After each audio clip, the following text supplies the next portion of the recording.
Hi guys, Nick here from Noob to Pro, and we've been talking all about the different creatures on Ark, how to tame them, what to use them for, and any special abilities that they might have. Today, it's all about the Iguanodon, so let's go find one. Here is the Iguanodon spawn map for the island then. As you can see, they spawn throughout the map, and they are quite common. Okay then, we found one. I'm just going to go up and have a look at his level. You will see that as I get up close to him, he won't attack me, and that's because he's got a reactive temperament, meaning he will only attack if I hit him first. So it's a male level 36. It's going to be an easy knockout because of the fact that he won't attack me first. So I'm going to bowler him.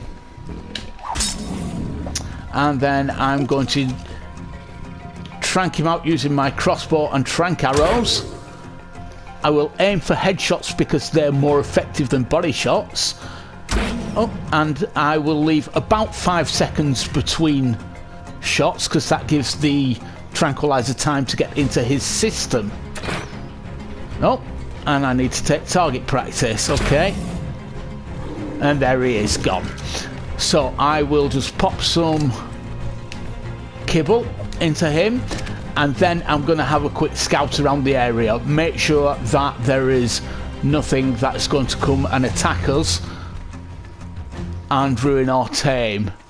There's often Dilophosaurs and compies in this area, and they can come and all they need to do is start taking a couple of bites out of your tame and it's going to lose all its levels on taming. So you don't want that to happen.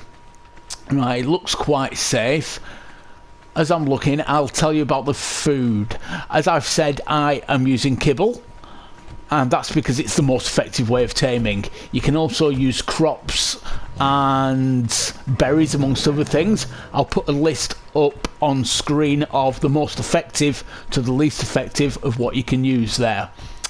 Okay. Right, looks like we're going to be safe to go in his inventory and have a look at its stats. Right, okay, so 550 health, which is actually really good for this level. He's got 300 stamina, which is also quite good. He's got 397 weight. Now that could be a little higher, we'll have to work on that later. He's got a melee damage of 145, which is okay for now, and he's got a movement speed of 100. So, as we've said, he's level 36, and because I'm using kibble, it's going to be the most effective tame. It's going to give him an extra 17 levels. Now, those levels will go into some of those stats we just spoke of. They may also go into his food or his oxygen. Now if they do that, then they are wasted, but there is nothing we can do about that, so we won't worry about that right now. Okay, we also need to start thinking about a saddle.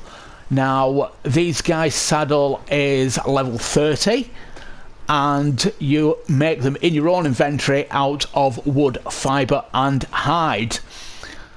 Okay, now I'm not going to make you sit here and watch the whole tame, so I'll get back to you as soon as he's tamed. Okay then, here he is tamed, level 53 as we expected, so let's have a look what those levels have gone into. Wow, the health has gone up by 300, so that's great. His stamina only went up by 40, but that's okay. His weight went to just over 400, so that's okay, maybe we could work on it. And his melee damage went up by over 100, so I'm quite happy with all that. Some did go into his oxygen and food, but like I said, there's nothing we can do about that.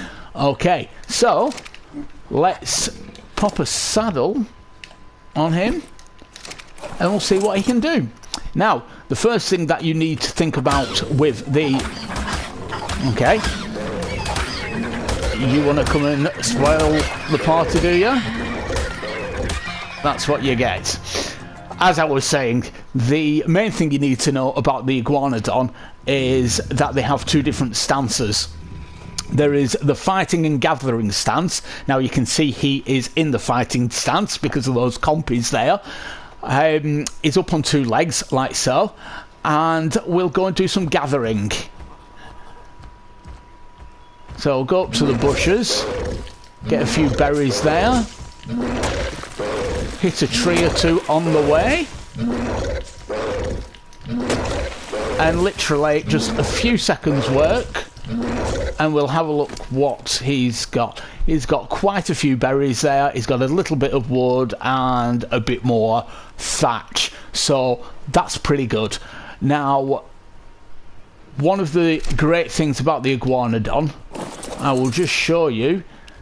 We'll go into his circle here, and if you see up the top right it says seed fruit in inventory, you press that, you see his little animation there, and look back in his inventory, all of the berries that he's picked he has turned into seeds.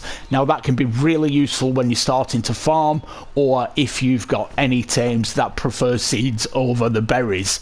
So now you've seen him do a little bit of fighting there, but compies, yeah, okay, they're not up to much. So I'm going to see what he can do against a trike. Okay, I haven't seen what level trike this is, but we'll have a go. Okay, as you can see he's doing a lot more damage than the trike is, and the trike's gone already, no problem whatsoever. Okay, now one of the downsides to the Iguanodon is that he doesn't harvest meat or hide, and obviously because he's a herbivore then you can't regen his health by force feeding him the meat. However, what you can do is either wait for it slowly to go up, or you can feed him a sweet veggie cake. Now I know that early level it's very difficult to get sweet veggie cake, but it's the only quick way of doing it. As you can see he's lost about 70 health there. Feed him the sweet veg cake and it's all back up to full.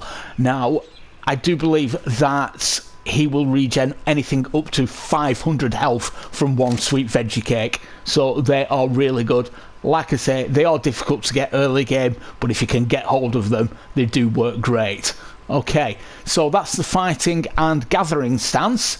Now we need to talk about the travelling. So we'll have a run up the beach, and you might notice on his stamina icon in the top right corner there, it's not flashing as it usually does when a creature is running, and that's because this guy isn't using any stamina whatsoever. He can run all day. You can get into a fight if it's too tough for you. If you're losing health, you're gonna die, get down onto all fours and get running. He can get away from most dangers on the arc. Final thoughts on the Iguanodon then. He's got great gathering abilities. His seeding ability is really useful early game. What I didn't mention earlier is that on Aberration he can collect a lot of biotoxin from the spore-inducing mushrooms. The Iguanodon has good melee, along with his reasonable speed and infinite stamina makes him a really good early game tame. However, due to his slow health regen, when you start to get toward mid game you want to start thinking of an upgrade. If you've learnt anything from this video, please hit that like button. Don't forget to subscribe and turn on notifications so you don't miss any more of our videos like the one shown on the banner right now. Thanks for watching and have a great day.